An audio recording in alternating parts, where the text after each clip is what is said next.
Mani sauc Inese Jasanoviča, esmu 51 gadu jauna. Piedzimusi esmu Vidzemē, šobrīd dzīvoju Zemgalē. Tā vismaz ekskursija pa Latviju. Man ir ģimene, vīrs, 2 dēli. Viens ir pieaudzis, 26-gadīgs, un otrs 12-gadīgs tīnis. Mums ir privāta māja, kas man ir ļoti svarīgi. Es tieši gribu akcentu uzlikt uz darbu. Man ir svarīgi atbraukt mājās, atpūsties no visa un no apkārtējiem. Un dzīvoju šobrīd pilsētā Auce, Lietuvas pierobežā, un ir ļoti klusa un sakopta vieta. Es viņu tā kā smējos, tā ir tā kā kabatiņa, kur var ielīst un paslēpties no visa apkārtējā. Saistībā ar darbu es uzsāku, teiksim, tā nejauši, kaut gan es dzīvē uzskatu, ka nav tādas lietas kā nejaušības princips. Kaut kas dzīvē notiek, un tas viss kaut kā ir sakārtots, un vienkārši darba meklējumos. Es sāku strādāt kā aprūpētājs, Auce, turpatās netālu no dzīvesvietas.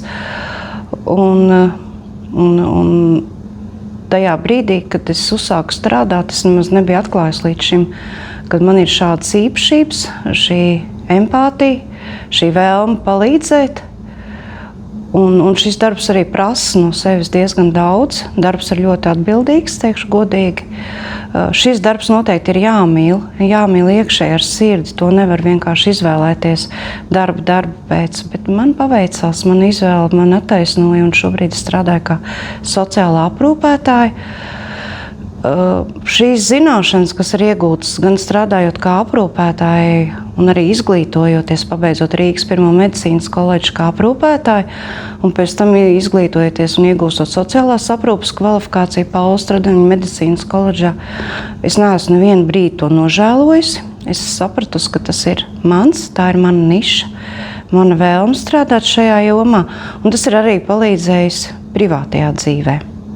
2023. gadā vīrs guva smagu darba traumu, bija vairāk kārtīgas operācijas, un noteikti tas man palīdzēja manas zināšanas aprūpē, un arī kā sociālajā aprūpētāja es spēju izvērtēt, kādi tehniskie palīga līdzekļi viņam ir nepieciešami, un pats noteicošākais, man liekas, ko sabiedrība ir ļoti maz informēta, kur tu drīkst tādos brīžos, arī kaut arī tas piederīgo notiek, kur tu drīkst tādos brīžos iet un meklēt palīdzību.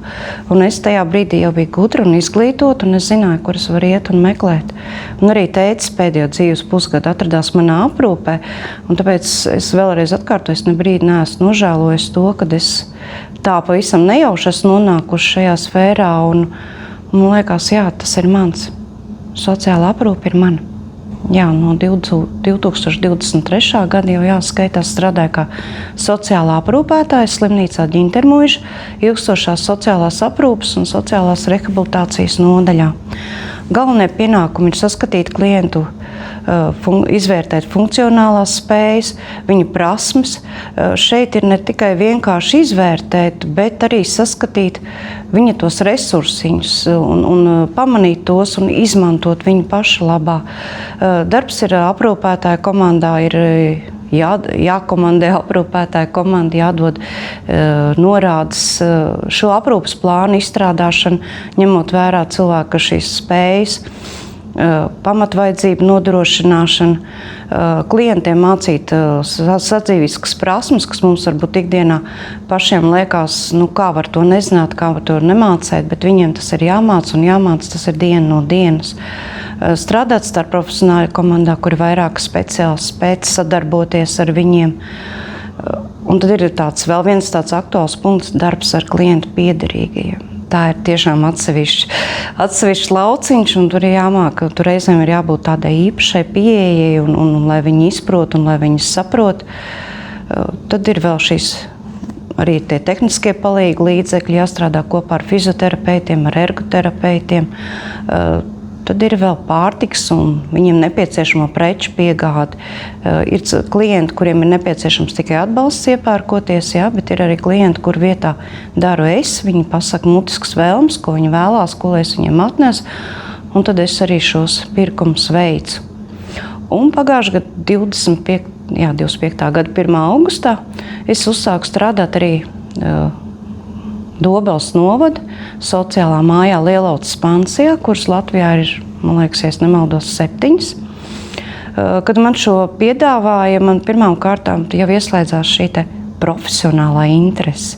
Tur ir savādāka specifika darba, vēl pie šiem, ko iepriekš nosaucu, šiem pienākumiem, kas man bija jauns, nāca klāt, ka man bija arī šī veselības aprūpe, klientiem sniegt atbalstu, piesakot viņus pie ārstiem, pie speciālistiem, tur ausu ārsti, pie ģimenes ārsta, acu ārsts, nodrošināt arī transportu, lai viņus varētu aizvest pie šiem speciālistiem, un tālāk speciālists pēc šīs ārstēšanas uzraksta kaut kādas rekomendācijas. Man ir jāpalīdz vai to medikamentu lietošanu, vai atkal tālākie izmeklējumi. Man šis ir jāorganizē. Šī man bija jauna niša, jo Ģintermūža ilgstošās sociālās aprūpes un rehabilitācijas nodaļā to dara virsmāsa. Ja? Šī gadījumā Lielotas pansijā to daru es kā sociālais aprūpētājs kopā ar pansijas vadītāju. Un vēl viena pilnīgi jauna pieredze bija Lielotas pansijā vēl klāt, ir brīvā laika pavadīšanas nodarbības un organizēšana pasākumu. Nu, tas arī tāds pavisam tāda jauna niša, bet jā, es ceru, ka man iet labi, kad es viņu spēju iesaistīt. Tur vairāk ir seniori, viņi gan paši par sevi var rūpēties par sevīm, bet viņiem kaut kur atsevišķās vietās ir vajadzīgs šis atbalstiņš un palīdzība. Un ja šos darbus saliek kopā, varbūt viņi mazliet atšķirīgi ir šie darbiņi, bet viņi viens otru noteikti papildina. Un tā noteikti es pateikt, tā ir ļoti fantastiska tāda pieredze tieši no profesionālā viedokļa. Cilvēkiem ar garīgi rakstura traucējumiem galvenie uzdevumi ir funkcionēšanas, pašaprūpes spēja, novērtēšana, izvērtēšana, šo aprūpes plānu izveidošana. Tad ir sadzīves un ikdienas prasmu pilnveidošana, mācīšana, uzturēšana, ko viņi paši varbūt jau daudz ko paši spēj, bet šīs prasmītes ir nepārtraukti jāpapildina un jāuztur.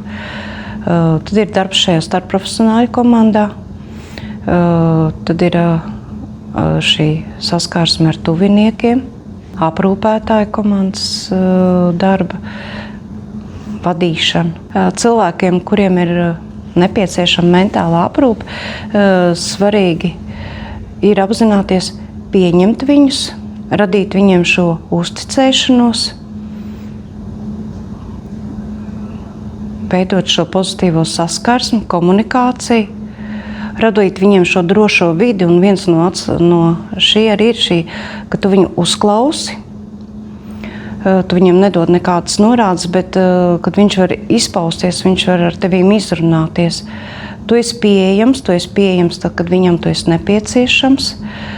Noteikti ir šī empātija, bet tā nav līdzjūšana un žēlošana, bet tas ir tas labais, tas formulējums iekāpt viņa kurpēs. Tad ir noteikti cieņpilnas komunikācija. Ja? Tu nedrīkst viņu kaut ko noliegt vai nepieņemt.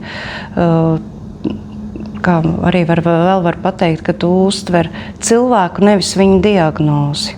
Šis darbs ietekmē ļoti emocionāli. Ja vēl var tā tālēnāk izteikt, tas tevi izspiež tā kā citroniņu. Jo tiešām ir nepārtraukti atrodoties, piemēram, nodaļā, ja, kur šie klienti viņi iet, un viņi ar visām savām izpausmēm, un kāda viņi ir, šī ir nepārtraukta tāda runāšana, šis mazliet tāds troksnis, kas valda apkārt, un katram viņam liekas, ka viņa problēma ir pats svarīgākā, un viņš grib uzklausīt, tapts uzklausīt tūlīt un tagad, un to nevar atlikt uz vēlāku. Emocionāli tas paņem ļoti daudz. Jā, ļoti daudz emocionāli tas paņem. Uzticēšanos ar klientiem var veidot, ka tev ir tāda brīva un viegla komunikācija. Kā es saku, man liekas, ka reizēm vajag nolaisties viņu tajā līmenī, lai viņš tevi uztver tā kā līdzvērtīgu. Tad arī mēs varam runāt tā kā par vienu tēmu. Un reizēm ir sarunā, tu saproti, ka šī saruna nepavisam nav patiesa un nav nopietna un nav reāla. Tu to nedrīkst izrādīt. Tu viņu tā kā, jo tu redz, ka viņš to problēmu, to situāciju redz tā, un tev arī tā ir jāpieņem. Un man liekas, tā arī ir šis atslēgas vārds, šis pamats, šī brīvā un pieņemošā attieksme pret viņu, ka tu viņu pieņem tādu, kāds viņš ir. Tā attiecības ar cilvēkiem, kuriem es rūpējos. Viņas ir brīvas, nepiespiests, kā jau iepriekš teicu, kad ir ļoti svarīgi, kad nav, šī it kā ir jābūt pēc profesionalitātes un pēc ētikas ir jābūt šai distancei, klients, darbinieks, un šai distance ikdienā sanāk ļoti, ļoti minimāla, jo tu gribi būt viņam vēl tuvāks, jo savādāk tu nepanākšu ne šo uzticēšanos, ne šo pieņemšanu. Tāpēc, jā, es izvēlos tādu brīvu, tādu vieglu, tādu šo komunikāciju un saskarsmi. Šajā darbā vislielāko gandarījumu dod, ka tu tiešām saproti, ka cilvēkam tu esi atrisinājis kādu viņam svarīgu problēmu. Viņam tajā brīdī tas ir svarīgi, vai viņš vēlās sazināties ar saviem tuviniekiem, vai viņš grib norunāt kādu tikšanos, un ka tu esi viņam atrisinājis šo problēmu, viņš ir gandarīts, un viņš tev pienāk un pasaka paldies, ka tu man palīdzēji. Noteikti gandarījumu dod, kad kolēģi novērtē un atzīst par to, ka atkal kāds darbiņš ir labi paveikts un šī darbinieku uzslavu. Tas arī sniedz to gandarījumu, šī atgriezeniskā saite, kad tu saņem to paldies. Gan no klientiem, gan no kolēģiem. Tāda, man liekas, tāda nopietna, tāda īpašība ir, ko es varētu iemācīties. Mēs ikdienā ejam katrs savu gaitu. Tur ir kolēģi, tur ir paziņas, tur ir draugi, un ir kaut kādas nejaušas tādas iepazīšanās. Bet šeit viņi ļoti rūpīgi izvēlās, teiksim tā kā ir savu draugu. Ja tur institūcijā dzīvojot, viņi ļoti rūpīgi izvēlās. Un tad šīs rūpes, viņas vienkārši ir nenoformulējams, ja, jo viņš vienkārši uzņem šo rūpi par to savu draugu. Viņš par viņu iestājās, viņš par viņu rūpējās, un tur kafiju padot un palīdzēt piecelties. Jā, mums laikam ikdienā mēs savu skrejošo ikdienu bieži vien to mazliet palaišam garām, un tā tiešām ir tāda patiesa pieķeršanās un patiesa draudzība. Šis darbs ir ienesis daudzas korekcijas. Pirmām kārtām es esmu tieša. Jā, man piemīt tāds netikums kā melnais humors, bet arī mums ir šī klienta funkcionālo spēju izvērtēšanas instrumentā, kur jānorāda, vai klientam ir humora izjūta, un pa lielam viņiem nav viņas. Un tad man ļoti, ļoti jāpiedomā, kad jākontrolē tas, ko es runāju, jo viņi var arī to neizprast un nesaprast. Attiecībā kaut kad uz tiešumu es uzskatu, ka viņiem neder tas, ka tu runās caur puķītēm, viņiem tiešām vajag konkrēti norādes, konkrēti skaidru izskaidrojumu. Tad vēl kas noteikti, kas man ir palīdzējis, es esmu analizētāja. Es ļoti daudz lietas dzīvē nepieņemu tikai tāpēc, ka viņas notiek. Man noteikti ir vēlēšanās izanalizēt, saprast, kāpēc ir noticis tā un savādāk, un tas arī īstenībā man diezgan atvieglo darbu. Es esmu plānotāja, pedantiska, ar ko nevienmēr apmierināti kolēģi. Jo man katrai lietai ir sava vieta, un sakārtot vidi, tas man ļoti palīdz darbā. Un šīs lietas, kas ir bijušas un kas ir nākušas klāt, es viņas vienkārši pie tā piestrādāju un darbā es tos ievēroju, šīs lietas. Izaicinājumi, man liekas, atrasties jau šajā darba vietā un sfērā, tas jau ir izaicinājums. Mums neviena diena nav vienāda. Mums nav no rīta strādā 8 no rīta, ir plānotais, kur sarakstīt darbiņu.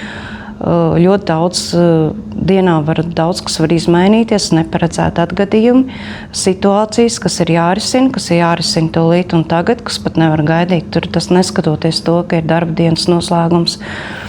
Tā kā jā, mums katra diena es droši varu teikt, jā, katra diena kā izaicinājums mums ir. Viņa ir neparedzama un neprognozējama. Institūcijā esošos tuviniekus var atbalstīt. Pirmām kārtām uzturēt kontaktu ar speciālistiem, kur viņi var saņemt informāciju, kā viņu tuviniekam klājās. Tur ir gan no medicīnas personāla puses, gan no sociāliem darbiniekiem, gan no sociāliem rehabilitētājiem, no fizioterapeitiem, ergoterapeitiem. Bet kas noteikti ir svarīgāks pašam klientam, viņš ļoti gaida šos apciemojumus. kad brauks ciemos, un tad, kad pavasarī bija šī gripas karantīna un ilgstoši tā bija, un vienkārši jūtām, pat izmainījās klientu šis noskaņojums, garstāvoklis, pat izmaiņas veselības stāvoklī, tikai tāpēc, ka viņa piederīgais šobrīd viņam ir liekta šī iespēja tikties ar piederīgo, un tagad, kad šīs karantīnas ir atceltas un atkal ir atļauts šīs tikšanās, viņi ļoti gaida, tāpēc, ja jums kāds ir institūcijā, viņi ļoti, ļoti gaida jūs ciemos. Jā, protams, ir darbā tādi brīži, kad ir grūti turpināt, kad ir emocionāli kāds uzkrājums, ko es ļoti cenšos, bet nevienmēr tā sanāk. Es mēģinu nodalīt, kā saka, nenes darbu uz mājām un mājas nenes uz darbu. Lai tiešām būtu šie atgriežoties mājās, lai būtu šie atpūta. Nevienmēr tā sanāk, bet es cenšos. Noteikti ir kāds, pašai ir kaut kādas tādas izklaides, kaut kāda tāda brīvā laika pavadīšana, ko es izmantoju. Man vairāk saista daba, es braucu pie dabas. Man patīk adrenalīns. Tur ir motokrosa apmeklējums, vai -18 grādos izskriet no pirtiņas un iegāzties sniega kupenā.